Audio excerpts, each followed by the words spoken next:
자, 주제는 뭐냐면 인도에 대한 내용입니다. 가끔 설교자들이 고민하는 건 뭐냐면 어떻게 하면 한 문장으로 함축적으로 나눠드리는 또 하나님께서 우리에게 주신 말씀을 담아낼까 하는 고민들입니다.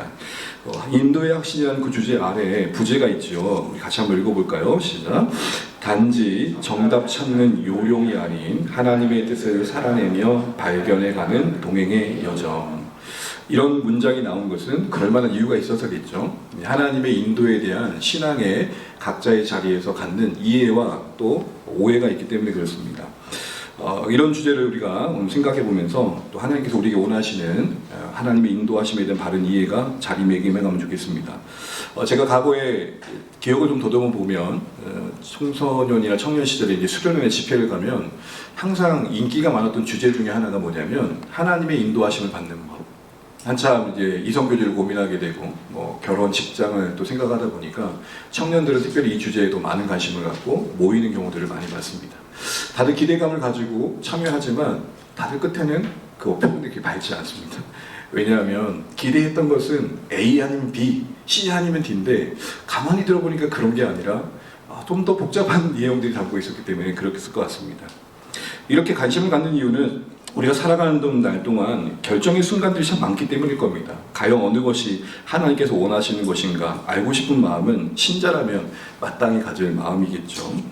그래서 누가 우스갯소리로 이런 말도 하지 않았습니까? 인생 최대의 고민은 짜장이냐 짬뽕이냐다. 그럼 가끔 그런 거 고민될 때 있지 않습니까? 이 식사에 짜장을 먹어야 되냐 짬뽕을 먹어야 되냐 이런 고민을 하고 있으니까 나온 게 뭡니까? 짬짜면 아닙니까? 절반은 짬뽕 담고 절반은 짜장 담고. 근데 이것마저 더 고민인 거예요. 왜냐하면 선택지가 하나 더 는 거예요. 절반 먹으니까 너무 그냥 이럴 거면 그냥 짬뽕만 먹을 거야 이런 마음도 드는 거죠. 어쨌든 간에 이런 고민들은 우리 삶 가운데 가까이 있습니다. 이런 정도의 결정은 사실 크게 문제되지 않죠. 짬뽕 먹다가 인생 망가는 것도 아니니까요. 문제는 어떤 선택들은 어떤 경우에 우리 인생의 그 선택에 따라 우리의 삶을 규정하기도 하고 때로는 큰 기쁨과 큰 슬픔을 가져다 주는 부분도 있더라는 것이죠. 그 주제의 성격에 따라서 우리는 어떤 선택을 하냐가 그에게 신중할 수밖에 없습니다. 그런데 그 답을 듣고자 하는데 하나님께서 그렇게 크게 시원하게 답을 해주시지 않는 것 같습니다.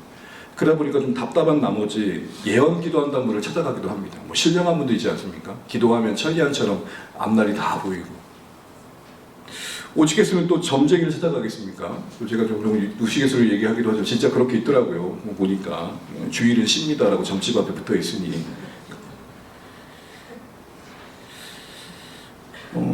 이런 답답함과 이런 어떤 소망함들, 간절함들을 우리가 가만히 생각해 보면 그러기 때문이라도 우리는 하나님의 인도하심을 바르게 이해할 필요가 있지 않을까 생각을 해보게 됩니다.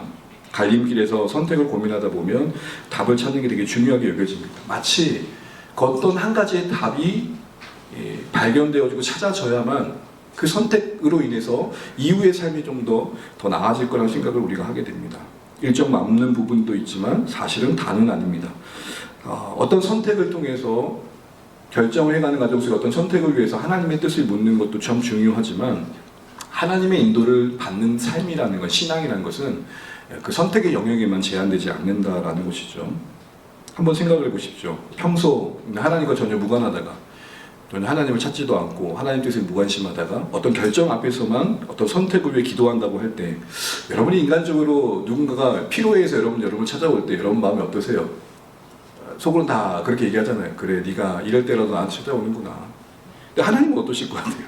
하나님의 궁극적인 뜻에는 무관심하고 하나님 뜻을 알고자 하지 않는 사람이 무언가 선택을 위해서 하나님 뜻을 구하는 엎드림이 있다? 아마 그거는 유사한 점수 행위 아니겠습니까? 그러니까 점집을 찾아간 이유가 뭐예요? 좋은 선택을 하기 위해서 조언을 듣는 거잖아요. 그러나 어떤 선택의 과정에 감춰진 하나의 정답이 있는 듯 찾는 것, 그것만은 분명 아니라는 것입니다. 그럼 하나님의 인도하심을 받는 삶의 본질은 무엇인가? 그 이해와 방식은 무엇인가를 생각해 볼 텐데요. 먼저 이 주제를 좀 다가가기 위해서 몇 가지 우리가 돌아볼 필요가 있습니다. 한번 돌아보세요. 나에게는 어떤 게 해당되는가? 하나님의 인도를 구해봤지만 아무 응답이 없는 것 같은 답답함이 있는 거죠. 소위 이제 그 하나님 어떻게 비춰지냐면 묵묵부답, 무관심하다는. 또 직접적인 지시를 받지 못하면 직접적으로 뭔가 이렇게 해라는 음성이 없으면 하나님의 인도하심을 제대로 받고 있는 건가 맞는가라는 어떤 염려가 생기는 거죠. 근데 그렇게 하나님의 직접적인 음성을 듣고 싶은데 그렇지 않다 보니까 염려가 생기는 거. 가시를 감추시는 정말 숨바꼭질하시는 하나님인가? 하나님 우리가 정말 하나님 어디 계세요? 찾아다녀야 할 그런 분이신가? 이런 생각을 해보게 됩니다. 또한 우리는 어떤 잘못된 판단 하나 때문에 마땅히 선택해야 할 하나님의 인도를 놓쳐가지고 화를 자초할 수도 있을지 모르겠다는 그 잘못에 의한 두려움도 갖게 됩니다. 마치 하나님은 A냐 B라는 선택의 갈림길에서 은근히 B를 선택하길 바라셨는데 우리가 A를 선택함으로 인해서 하나님 이런 마음을 가지신다는 거죠. 아이고야 B인데 A를 선택했니? 이런 하나님으로 우리는 하나님을 이해할 때가 많은 거예요. 또 하나는 하나님이 확실히 인도하셨다고 생각했는데 그런 거 있잖아요. 아 목사님 이거 진짜 하나님 응답이에요. 내가 이 직장을 하려고 기도했었는데 진짜 문을 열어주셨어요. 그리고 한 1, 2주 지나잖아요. 어떤 말이 들릴까요? 대사 고민하고 있습니다. 이렇게 얘기하는 거예요. 하나님이 인도하심인 줄 알고 걸어간 길인데 뭐가 있어요? 난간이 있고 어려움이 있고 힘겨움이 있는 거예요. 그러다 보니까 애초에 하나님의 뜻을 확신했던 그 마음에 뭐예요? 당혹감이 생기는 거예요. 내가 잘못 판단했나? 그럼 그 하나님의 인도하심이 실수였나? 이런 생각을 하는 거죠. 다양한 이런 경험들은 우리의 하나님에 대한 이해의 잘못됨을 만들어냅니다. 그런 의미에서 본다면 어쩌면 하나님의 인도하심을 받아가는 과정 속에서 가장 큰 걸림돌은 우리를 인도하시는 하나님이 누구시냐에 대한 이해의 부족이고 때로는 우리를 그럼 어떻게 인도해 가시냐의 어떤 방식에 대한 오해일 수 있습니다. 그런 부분들을 한번 생각해 보는 것이죠.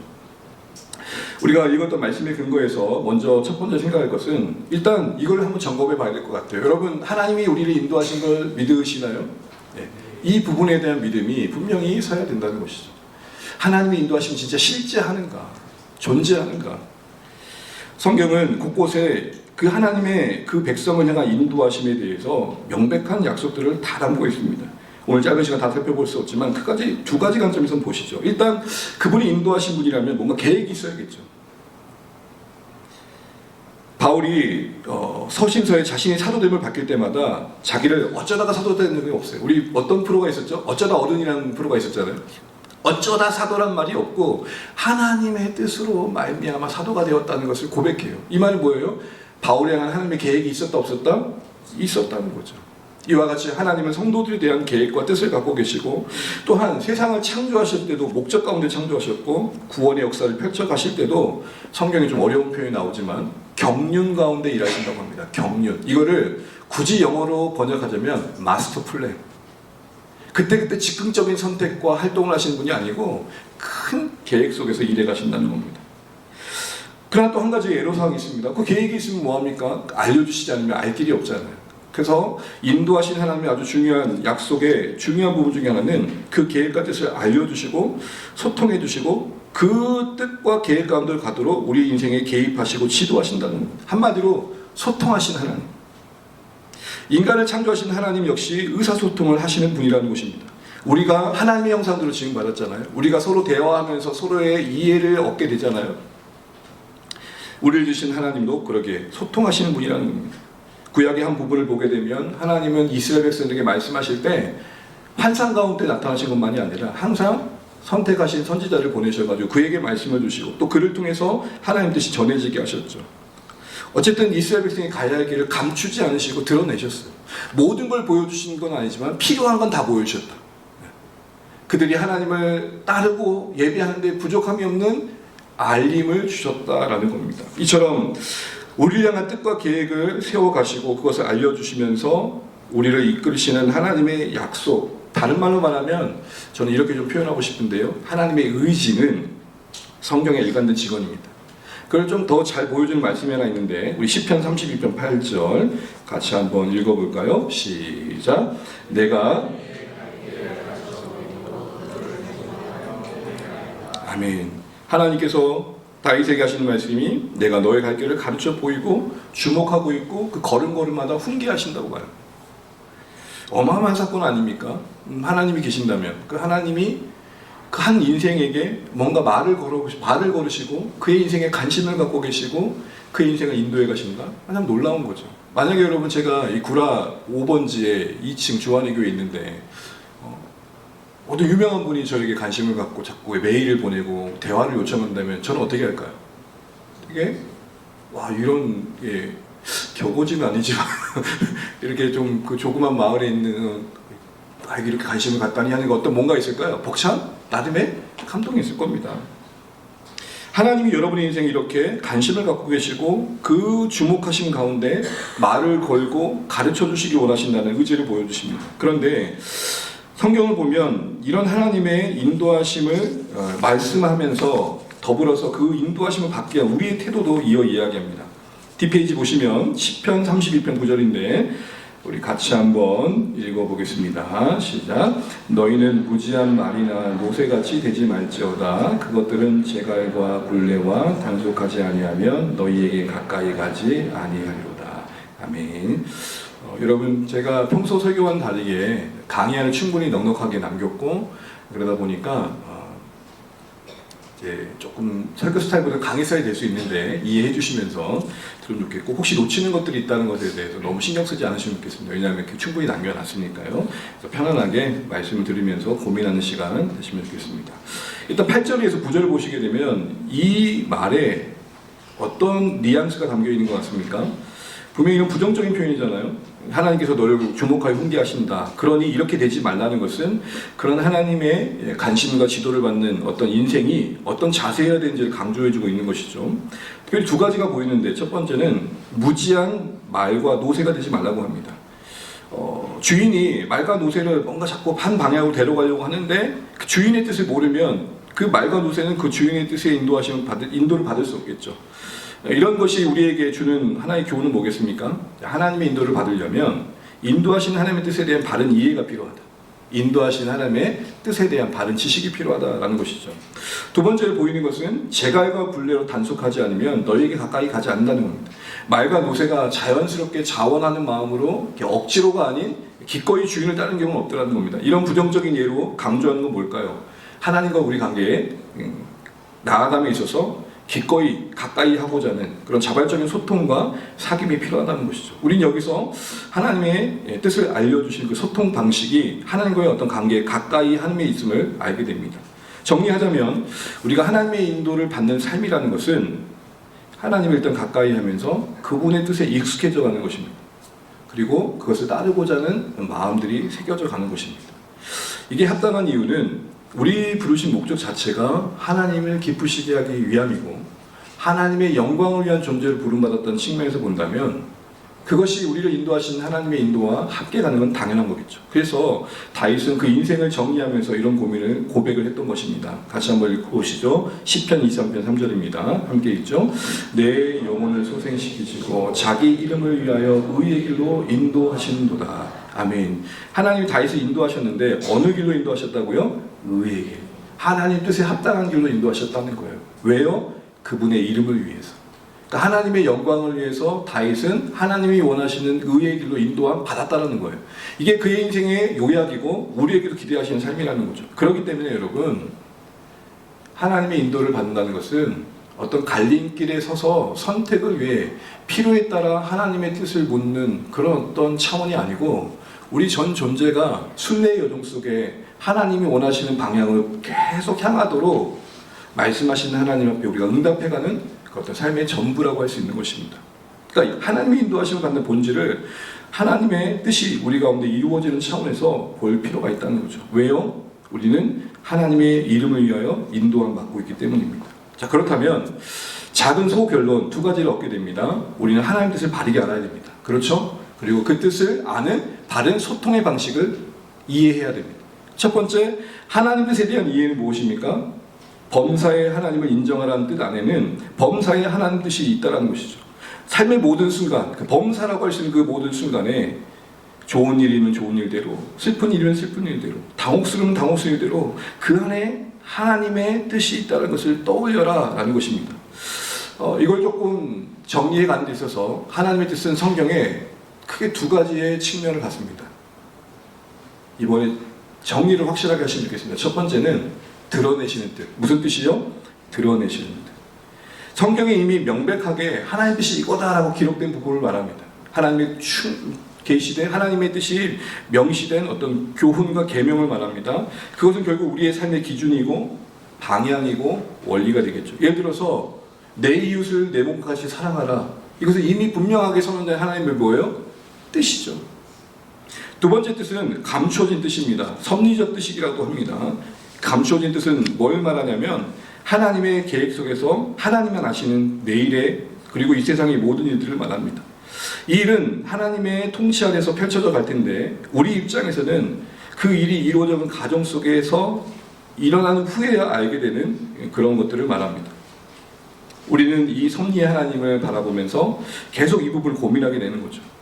내가 누구와 만나 교제를 하게 될지, 내가 어떤 곳에 가서 일을 해야 될지, 내가 어디서 살아야 될지, 저 같은 경우면 국내에서 선교를 할지, 목회자로 사역을 할지, 아니면 해외에 가서 사역할지, 이런 숱한 고민들 속에서 거기에 감춰진 하나님의 뜻을 알아가는 여정을 여기서는 그 뜻을 찾는 여정이라 할 수 있을 것입니다.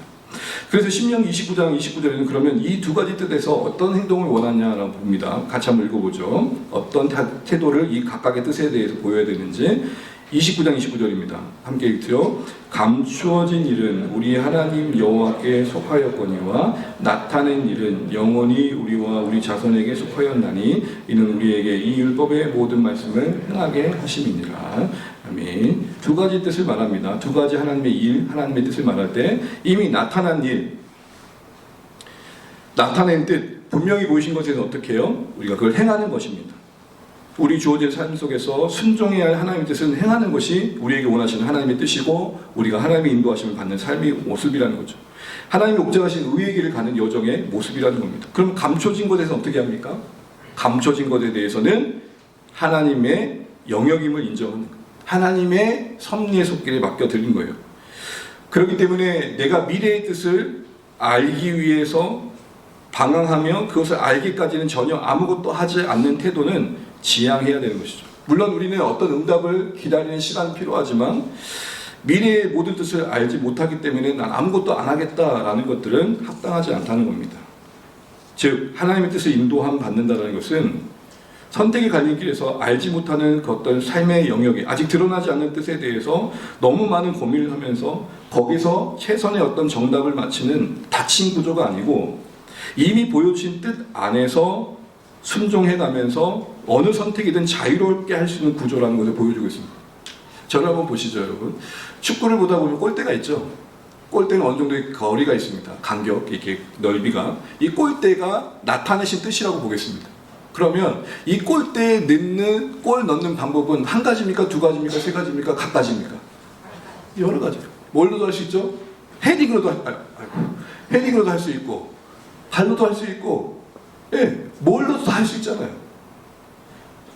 축구 골대라는 것은 나타내신 하나님 뜻의 일정 범위예요. 이 안에만 들어가면 어떤 방식이든 자유롭게 할 수 있는 선택이 감춰진 뜻 안에는 보장되고 있다는 겁니다. 바꿔 말하면 어떤 한 선택만이 하나님께서 원하시는 것이라 생각하는 것은 우리의 착각이라는 것입니다.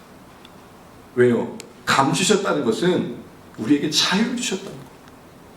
드러내셨다는 것은 거기에 너를 붙들어 매라는 것입니다. 다시요, 나타내지 않고 감추셨다는 것은 뭘 해도 괜찮으니 용기 내어 해보라는 응원이고 드러내신 뜻은 거기에 너를 붙들어 매어 순종하라는 촉구인 것이죠. 축구를 비유하면 쉽게 이해되시겠죠, 여러분? 골대가 넓어요. 그러나 골대 밖에 넣으면 골은 아니에요. 이 범위 안에서 발로 차든 머리로 넣든 몸으로 밀어 넣든 어떤 방법이든 괜찮다가 하나님 뜻에 대한 큰 방향에 대한 바른 이해라는 것입니다. 이거 좀 더 구체적으로 우리 삶에 적용하기 위해서 정리를 해보자면 첫 번째, 이런 두 가지 측면을 고려한 하나님 뜻을 분별한 원리 중에 첫 번째는 하나님 뜻은 거기 같이 한번 읽어볼까요? 미래의 일을 미리 아는 것이 아니라 말씀의 근거에 현실에서 순종해야 할 영적 뭐라고요? 원리.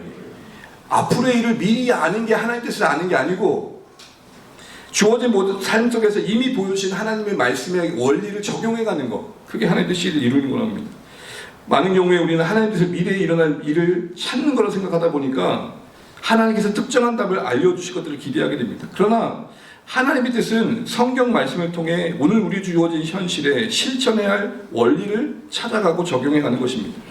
오늘 사도행전 21장에 보게 되면은 그림 한번 보여주십시오. 바울이 나오는데요. 바울이 아가보라는 예언자를 통해서 그가 예루살렘을 가게 되면 수건으로 이렇게 바울의 수건으로 아가보가 자기 몸을 이렇게 묶고 너 이렇게 될 거야, 결박될 거야 라고 얘기를 했어요. 고통받는다는 거죠. 그 얘기를 듣고 성도들이 다 만류합니다. 바울 예루살렘 가지 마세요. 이건 미래에 앞으로 어떻게 될 걸 분명히 성령을 통해 들은 거예요. 그런데 바울은 어떻게 행동하죠? 예언자를 통해 들은 미래의 일을 알게 되었지만 그 미래의 일을 알고 그것을 따라 회피하는 게 하나님 뜻이라고 생각하지 않고 예루살렘에 뚜벅뚜벅 걸어가서 자신이 사도로서 복음을 위해 수고하는 그 삶을 감당하는 그 하나님의 더 큰 뜻에 순종하더라는 것입니다. 알고 있던 하나님의 더 큰 이방인 사도로서 이방인에게 복음을 전하는 일을 위해서 고난도 기꺼이 감수하는 그 뜻을 수행하는 것을 포기하지 않더라는 겁니다. 만약에요, 미래에 어떤 일이 일어날 줄 알고 거기에 맞게 대처하는 게 하나님 뜻을 따르는 거라면 바울이 이렇게 하면 안 됐던 거죠. 그렇습니다. 사랑하는 조한의 가련 여러분, 바울만 아니라 우리 삶에도 뭔가 미리 마치는 것이 하나님 뜻을 찾는 거라 착각할 때 많아요. 이런 거죠. 이 사람이에요, 요 사람이에요. 이 직장이에요, 저 직장이에요. 특정화하려는 그런 성향 자체가 우리는 하나님이 이미 넓은 가능성 속에 우리를 부르셨다는 걸 놓치는 거죠. 그래서 두 번째 원리를 보시게 되면 하나님 뜻은 이미 정해진 뭐라고요? 고정된 운명, 단 하나의 정답이 아니라 열린 다양한 뭐라고요? 가능. 이 부분 여러분 와 닿으시면 좋겠어요. 어떤 하나의 답이 아니에요. 어떤 하나의 선택이 아니에요. 어떤 선택든 그가 하나님 뜻 안에 있는 거라면 가능하다라는 거예요. 우리에게 자유를 주신 거예요. 하나님 뜻이 마치 하나의 정답처럼 오해되게 되면 우리는 어떤 불안감에 빠지게 될까요? 아이고야, 잘못 선택했네. 잘못 선택한 것에 대한 대가를 치르고 있네. 하나님 뜻에서 내가 벗어나고 있네 라는 두려움을 갖게 될 겁니다. 근데 성경은 하나님 뜻을 그렇게 제한적으로 설명하지 않습니다. 고정화시키지 않아요. 말씀의 기준 안에서 열려있는 다양한 가능성이란 말입니다. 말씀이라는 기준을 주신 후에 그 안에서 우리가 책임있게 선택할 수 있도록 오히려 원하시는 거죠. 그 기준이라 하면 말씀의 원리이고 조금 더 생각해보자면 영혼의 관점에서 어떤 선택이 더 나을지를 고민하는 거겠죠. 만약에 여러분 A라는 직장은 연봉 4천만을 주고 B라는 직장은 연봉 2천을 준다고 생각해보세요. 여러분 어디를 가시겠어요? 아멘. 그러나 4천을 그냥 주겠어요? 갔더니 하루 종일 붙들려 있어야 된대요. 삶이 없대요. 워라벨이 안 된대요. 그럼 여기서 가치 판단을 하는 거죠.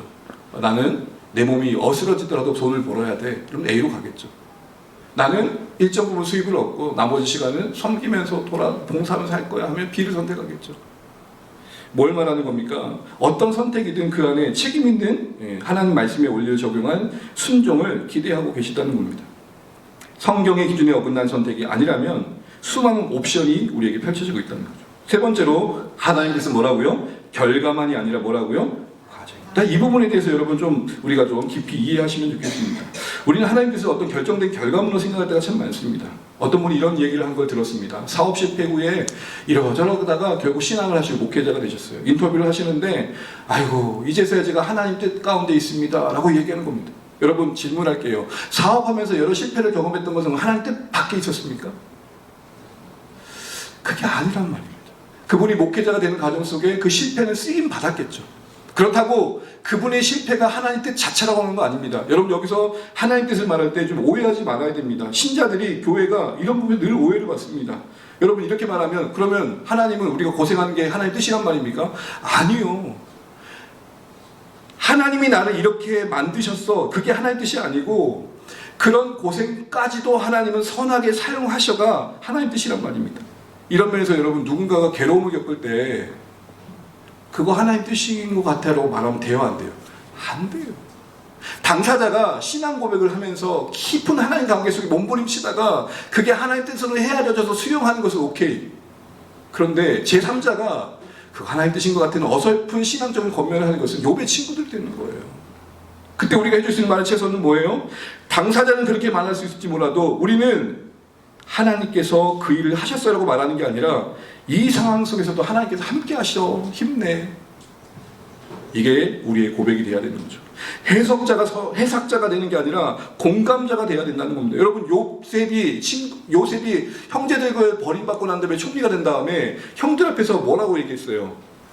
당신들은 나를 해하려고 했지만 하나님이 그것을 선으로 바꾸셨습니다. 이거 누가 얘기했습니까? 요셉이 얘기했습니까? 요셉의 형제들이 얘기했습니까? 만약에 요셉의 형제들이 야, 너 우리가 팔아 넘겨가지고 총리 됐구나. 이거 내 덕이야 라고 말한다면 그거 정신 있는 거예요, 없는 거예요? 없는 거예요. 근데 우리가 그렇게 말한다니까요. 당사자가 자신은 그렇게 말할 수 있지 모르지만 우리가 제3자로서 주변인으로서 감춰진 하나님의 뜻을 다 알 수도 없기 때문에 단정할 수도 없기 때문에 그렇게 말할 수도 없고 무엇보다도 듣는 이가 상처를 받는단 말입니다. 그리고 그 스스로 그렇게 받아들이는 거예요. 하나님 나를 이렇게 만드셨구나. 아니요.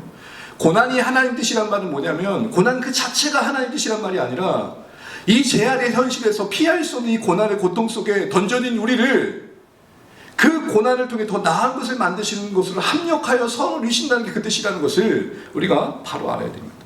어쨌든 우리의 삶도 마찬가지입니다. 요새만이 아니라 우리의 과거의 실패, 아픔, 지연된 시간들, 이때쯤이면 뭔가를 이루었어야 되는데 라는 아쉬움들, 그게 너무 짙어서 나를 초라하게 만들고 내 인생을 무너뜨리는 그 무엇들, 그 모든 것들이 하나님의 섭리 아래서 쌓여가면서 어쩌면 쓰임받아 하나님 생각하시는 삶의 나의 방향을 이끌어가는 도구로 쓰임받을 수 있다는 것을 우리는 볼 줄 알아야 됩니다. 결과만을 가지고 하나님 뜻을 판단하기보다는 내가 지금 서 있는 이 가정 속에서도 하나님은 나와 함께하고 계시고 일하고 계신다.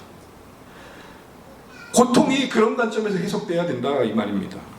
또한 하나님 뜻에 대한 이런 바른 이유와 함께 그럼 그 뜻을 어떻게 알아가느냐는 부분이겠죠. 소통입니다. 하나님의 뜻을 우리는 어떻게 알 수 있을까? 여러분은 하나님 뜻을 어떻게 알아가세요?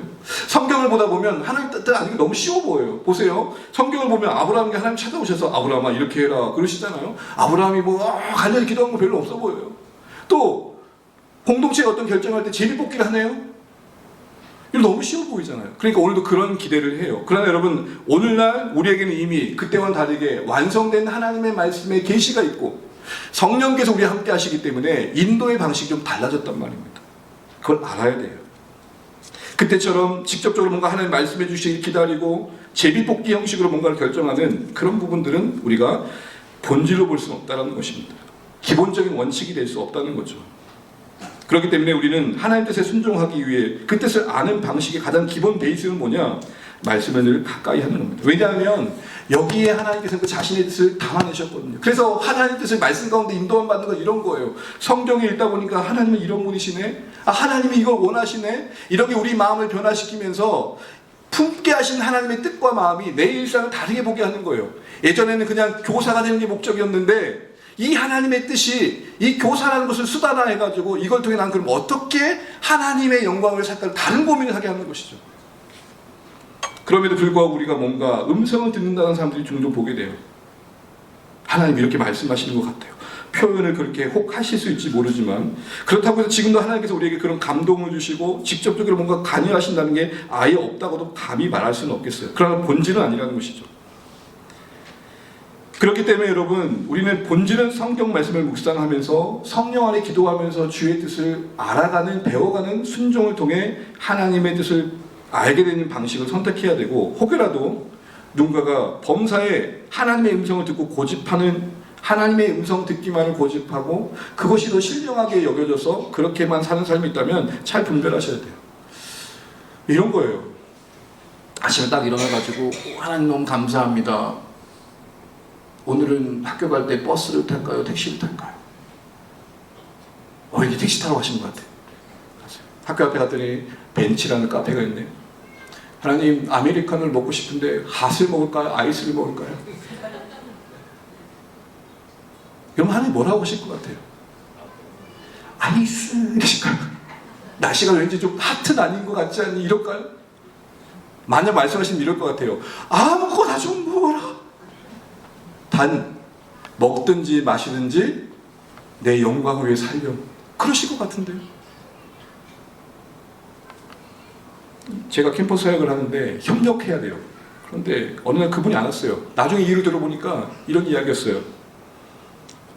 계획된 모든 일정이 그분 때문에 좀 어려움을 겪었어요. 이렇게 말하는 거예요. 왠지 그날 하나님께서 나를 나가지 말게 하셨다. 미치고 한잔하는 거예요. 연락이라도 주지. 더 나아가 우리 안에 어떤 내적 충동을 신탁으로 여기는 경우도 있어요. 우리 안에 숱한 생각들이 일어날 수 있잖아요. 그걸 다 하나님의 생각으로 이끌어 하면 안 되죠. 물론 하나님은 우리 마음에 소원을 두고 행하십니다. 그러나 우리 안에 일어난 모든 생각이 하나님의 뜻이라고 착각하면 그때부터 이상해지는 겁니다. 뭘 말씀드리는 겁니까? 분별이 필요하다는 겁니다. 그래서 로마서 10장 1, 2절 한번 읽어보겠습니다. 같이 한번 읽어보죠. 시작. 그러므로 형제들아 내가 하나님의 모든 자비하심으로 너희를 권하노니 너희 몸을 하나님이 기뻐하시는 거룩한 산제물로 드리라. 이는 너희가 드릴 영적 예비니라. 2절 너희는 이 세대를 하나님의 선하시고 기뻐하시고 온전하신 뜻이 무엇인지 분별하도록 하라.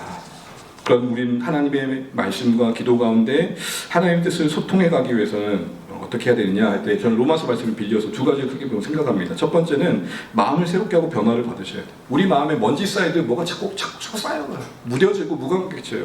마음을 새롭게 해야 돼요. 마음을 새롭게 한다는 게 뭘까요? 여러분, 하나님의 인도를 받는다는 것은 어떤 선택의 조언을 듣는 정도가 아니라 내 존재가 하나님 뜻에 부응하는 거잖아요. 의의 길로 가는 거잖아요.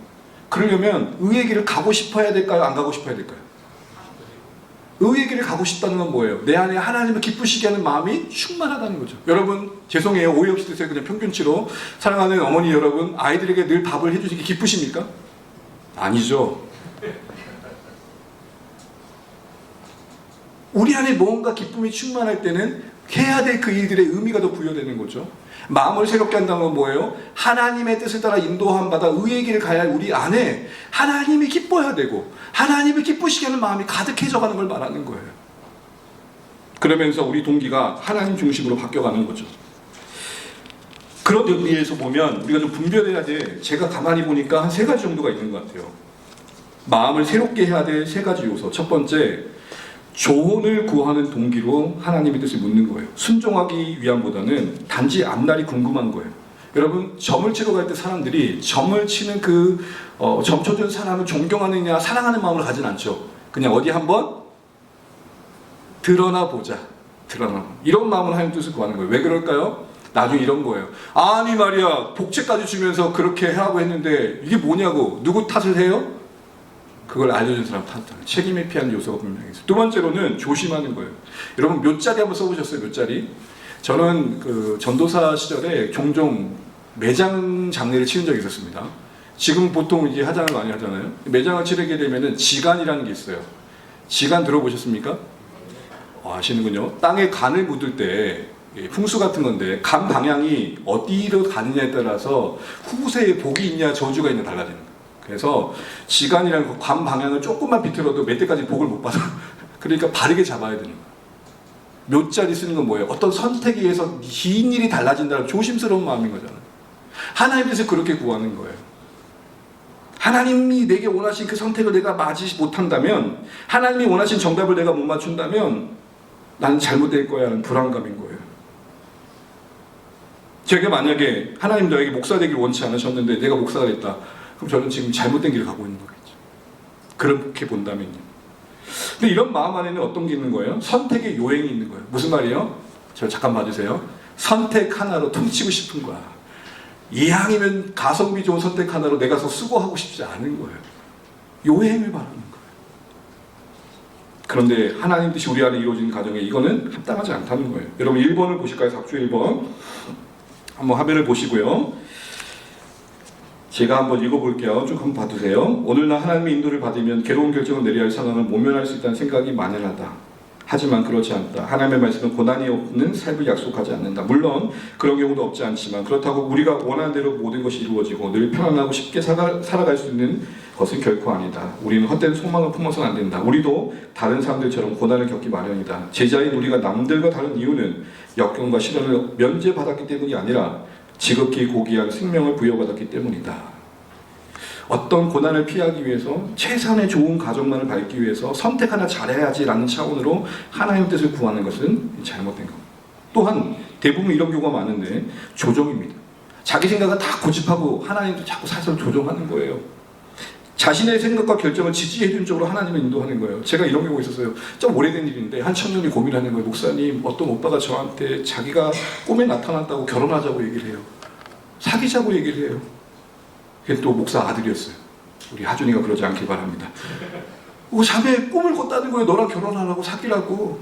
내가 우리 물어봐서 그게 딱 질문 하나 있어요. 그럼 묻자. 너는 걔가 꿈에 나타났니? 아니요. 그 하나는 너무 일방적이지 않냐? 걔는 꿈 꾸고 너는 꿈을 안 주신다면? 이런 경우가 숱해요. 뭐 이렇게 생각해 보시죠. 어떤 분명한 표적과 그래서 확신이 필요하니까 이렇게 말하는 거예요. 어떤 결정을 다 해놓고 하나님 뜻을 물어야 되니까 하나님 지금부터 아무 말씀하지 않으시면 이거 하라고 하신 줄 알겠습니다. 하나님 제가 저 사람과 사귀고 싶은데 저 골목을 지나 그 사람을 만나게 되면 사귀는 걸로 알겠습니다. 그 집 앞에서 그 시간에 오는 시간에 나가는. 이러면 돼요 안 돼요? 하나님 뜻에 인도받는다는 것은 하나님의 바른 관계에서 비롯되는 겁니다. 하나님의 개념이 왜곡되다 보니까 하나님에 대한 무지가 만연해졌다는 신학자의 평가가 딱 맞는 말이에요. 여러분 조언이 아니라 우리는 순종하기의 뜻을 물으시길 바랍니다. 조심이 아니라 우리 선택보다 크신 하나님을 신뢰하시길 바랍니다.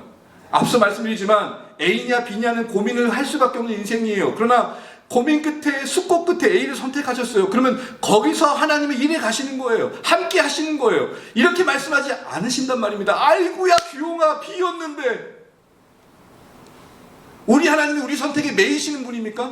야 규용아 나도 어쩔 수 없겠다. 네가 B를 선택하 A를 선택하는 바람에 나도 너 인생에 이제 더 이상 관여할 수 없게 됐어. 이렇게 말씀하시는 분일까요? 사랑하는 주안의 가족 여러분, 우리 선택보다 크신 하나님, 우리가 실수로 잘못 선택을 하더라도 그 선택 속에 우리가 고난을 겪더라도 그게 무의미하지 않도록 관여하시고 개입하셔서 넘어진 양을 붙들어 매는 목자처럼, 뒤집어진 양을 다시 옳게 하시는 선한 목자처럼 우리를 보듬어 안고 그 일이 너무 아프지 않도록 도와주시고 살 길을 열어주시는 하나님, 그런 하나님 우리 하나님이시잖아요. 또한 조정이 아니라 우리가 조율되어야 된다는 걸 아셔야 돼요. 여러분 우리가 생각하는 모든 게 다 100% 선할까요? 아니란 말이에요. 우리는 하나님을 조정하는 자리에 있지 않고 내가 최선이라고 아무리 생각을 해도 하나님 혹시 제가 이 결정한 상황 안에 욕심은 없을까요? 흑심은 없을까요? 사심은 없을까요? 제 본심은 뭘까요? 늘 살피면서 하나님 앞에 내가 조율되어야 한단 말입니다. 내가 하나님을 조정하는 게 아니라 내 은근히 원하는 뜻을 하려면 자꾸 몰아가는 게 아니라 내가 조율되어야 한단 말입니다. 이걸 위해서 우리는 하나님의 뜻을 분별하는 경청의 방을 확고하게 가져가셔야 됩니다. 경청은 뭐예요? 말씀과 기도로 심사숙고하시는 거예요. 고민 없이 정답 하나 잘 찾아서 최고의 가성비 있는 선택을 하기 위한 게 주의 인도하심을 구하는 게 아니라 어쩌면 말씀을 의지하고 고민하는 그 과정 자체가 하나님의 인도함을 받는 과정이라는 것을 아셔야 됩니다. 특별한 계시나 직관적인 확신을 듣는 자리를 찾지 마세요. 누가 용하다고 하니까 가보자 그러지 마세요. 돈 받고 왜 이렇게 예언 기도를 받으세요? 돈 주고. 하나님이 우리를 그렇게 인도하시지 않으신단 말입니다.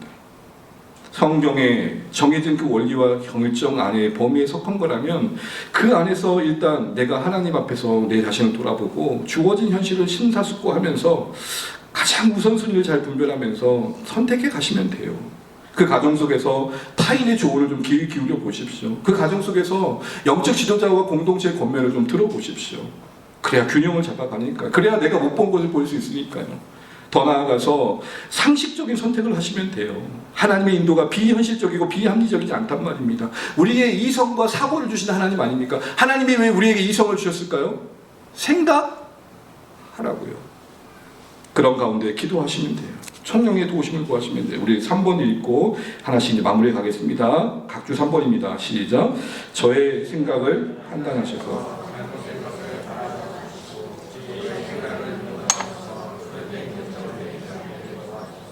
또한 제가 성령이 원하시는 지혜의 길로 나아가고 있다면 마음의 평안을 주소서.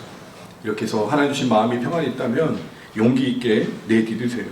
그때그때의 순종이 주의 인도하심을 받는 삶의 지혜입니다. 혹 그 과정 속에서 시행착오가 있을 수 있잖아요. 넘어질 수 있잖아요. 당혹감이 생길 수 있잖아요. 그때도 배우는 기회로, 알아가는 기회로 삼으시면 돼요. 이게 하나님께서 원하시는 부분은 아닐 수도 있겠구나. 깨닫는 대로 다 잘하시면 되는 겁니다.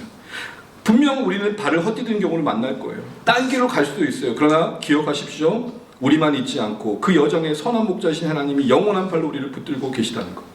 말씀을 읽겠습니다. 바로 이걸 확신하는 게 주의 인도하심을 경험해 가는 겁니다. 앞서 주의 이름을 위하여 의의 길로 인도하는 말씀은 하나님의 인도하심의 본질을 말하고 있지만 또한 중요한 약속을 하고 있습니다. 왜냐하면 주의 이름을 위하여라는 말이 이렇게도 번역이 되거든요. 주님께서 자신의 이름을 걸고 목적과 방향이면서 그 여정의 약속입니다.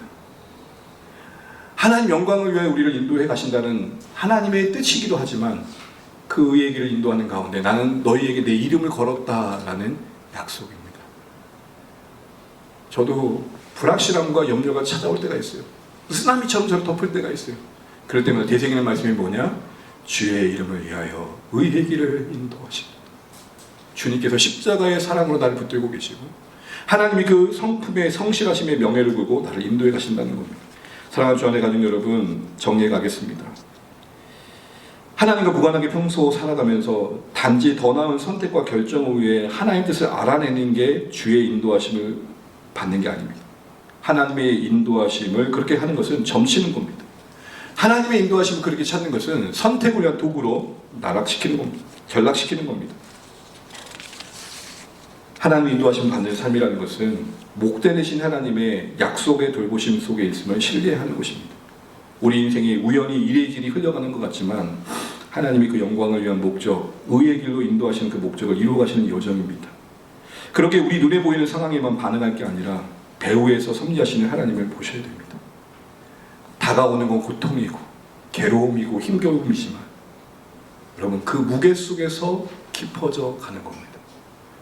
제가 헬창들을 볼 때마다 느꼈던 은혜의 지점은 무엇이냐? 어떻게든 더 들려 그러지 어떻게든 더 안 들려고 하진 않아요. 헬스하는 사람들 보세요. 근육 키우는 사람들 보세요. 머슬러들 보세요. 어떻게 하죠? 하지. 들만한 가지고 이러진 않아요. 왜요? 그들도 아는 거예요. 무게만큼 근육이 자라. 무게만큼 신앙이 자라고 인생이 자라는 것입니다. 무게 그 자체는 고통스럽지만 그 안에 하나님이 기뻐하시는 삶의 원리가 있습니다. 그래서 하나님 인도하심을 받는다는 것은 가장 중요한 것은 내가 어떤 선택이 아니라 내 존재가 완성되는 것이니까 아직 어디로 갈지 모르는 상황에서도 요구되는 순종을 하는 겁니다. 예를 들어서 아직 갈림길에 서 있다 하더라도 예배를 드려야죠. 아직 갈림길에 서 있어도 말씀과 기도 가까이 하셔야죠. 아직 갈림길에 서 있다 하더라도 섬기는 삶을 포기하시면 안 되는 거죠. 또한 선택의 갈림길 속에서 요행을 바라는 마음으로 선택의 결정을 위한 좋은 정도로 조심히 구하는 게 아니라 정말 심사숙고하고 말씀과 기도 가운데 살펴 최선의 선택을 했다면 신뢰의 용기의 걸음을 내딛는 것입니다. 혹시 시행착오가 있더라도 그 안에 더 큰 하나님의 비적하심이 있습니다. 결국 하나님의 인도를 받는 삶이라는 것은 선택을 위한 정답 찾기가 아니라 하나님과 동행하는 순례의 여정입니다. 그 여정이 끝날까지 가기 위해 우리에게 필요한 게 뭘까요? 그런 의미에선 한 걸음입니다. 한 걸음. 사실 저의 경험인데요.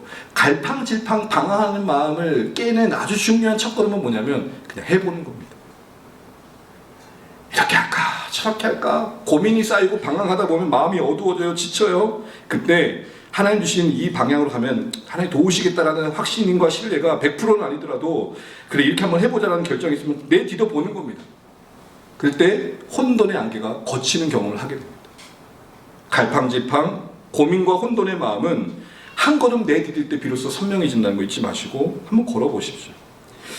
그러나 그렇게 하기가 쉽지 않죠. 염려가 있고 불안이 있고 초조함이 있습니다. 그러다 보니까 제자들을 맴돕니다. 이럴 때 기억합시다. 자기 이름 위하여 의의 길로 인도하신 하나님. 우리 홀로 있지 않다는 겁니다. 하나님이 그 이름의 명예를 건다는 게 얼마나 큰 약속이에요. 다른 분도 아니고 하나님께서 온 세상의 창조주께서 자기 이름을 걸고 우리 인생을 붙드시겠다는데 그보다 더 든든한 약속이 어디 있습니까? 그래서 다윗은 이 고백을 그냥 교리적으로만 한 게 아니라 그의 인생에 적용합니다. 시편 31편 14, 15, 19절 읽고 마치겠습니다. 함께 읽지요. 시작. 여호와여 주는 내 하나님이시라 하였나이다. 나의 앞날이 주의 손에 있사오니 내 원수들과 나를 핍박하는 자들의 손에서 나를 건져 주소서. 주를 두려워하는 자를 위하여 쌓아두신 은혜 곧 주께 피하는 자를 위하여 인생 앞에 베푸신 은혜가 어찌 그리 큰지요. 아멘. 자기 이름을 위하여 의의 길을 인도하신 하나님을 적용합니다. 사방의 두려움으로 감싸 안아 사명 초과의 상황이었거든요. 그런데 그때 기억합니다. 주는 내 하나님이시라. 여호와는 나의 목자시라. 그분이 자신의 이름을 두고 나를 인도하시지. 그렇게 고백하면서 나의 앞날이 주의 손에 있음을 기억하며 나아갈 때 19절 보십시오. 뭘 경험합니까? 앞에 베푸신 은혜, 쌓아두신 은혜. 걸어가 보니 불안했지만 순종하는 마음으로 주님 의지하고 가보니 거기에 생각지 못했던 하나님의 은혜가 있더라. 사랑하는 주 안에 가는 여러분, 이처럼 하나님의 사랑의 인도, 그 언약의 신실하신 돌보심을 신뢰하는 마음으로 겸손하게 지혜를 구해 가시기를 바랍니다. 용기 있게 선택해 가시고 때론 실수를 통해 배우고 넘어지더라도 다시 일어나심으로 여러분의 인생이 하나님의 인도함을 받는 삶이 무엇인지를 보여주시는 복된 생이 되시기를 간절히 축복합니다.